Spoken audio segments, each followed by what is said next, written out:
Bonjour et bienvenue dans 3 minutes de science. Aujourd'hui, la réfraction. Et tout d'abord, une petite expérience amusante qu'on peut réaliser facilement à la maison. Une pièce dans un mug, si vous reculez un tout petit peu, vous ne voyez plus la pièce et c'est normal. Que se passe-t-il si on ne bouge pas et qu'on rajoute un peu d'eau?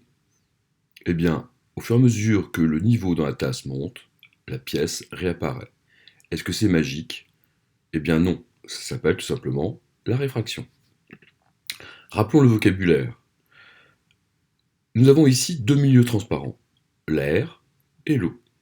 En utilisant le dispositif que nous avons utilisé en classe, l'air est le milieu ambiant et l'eau est située dans le demi-cylindre.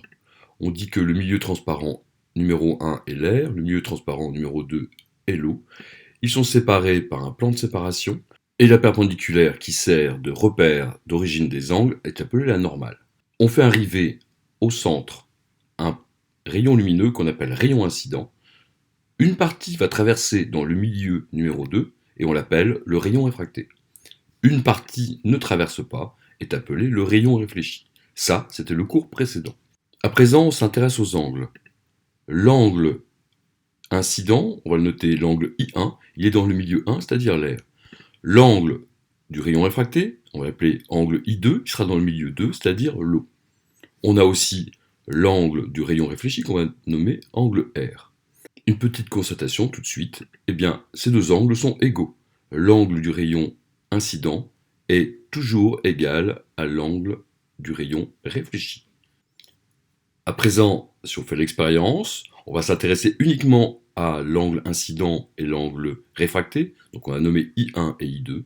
Eh bien, sur le cercle, comme dans les valeurs, vous pouvez constater que l'angle I1, incident, est toujours plus grand que l'angle réfracté I2. Et voici la nouvelle notion, la notion de ce cours. L'indice de réfraction, c'est une caractéristique des milieux transparents. Eh bien, il faut savoir que l'indice de réfraction de l'air est inférieur à l'indice de réfraction N2 de l'eau. Alors dans ce cas-là, vous allez retenir la règle assez simple suivante. Si l'indice N1 est plus petit que l'indice du corps 2 N2, eh bien c'est l'inverse pour les angles. L'angle I1 sera plus grand que l'angle I2. Alors, est-ce que c'est vrai dans l'autre sens? Si j'inverse les deux milieux. Eh bien, regardez maintenant, le demi-cylindre est à gauche et l'air est à droite. On voit bien, dans cette simulation, que l'angle I1 est cette fois-ci plus petit que l'angle I2. Donc, on va pouvoir affirmer que si l'indice N1 est plus grand que l'indice N2, eh bien, l'angle I1 sera plus petit que I2. Alors, effectivement, ça paraît compliqué. On retourne à l'exemple de la pièce magique. La pièce magique, quand on a reculé son œil, était invisible.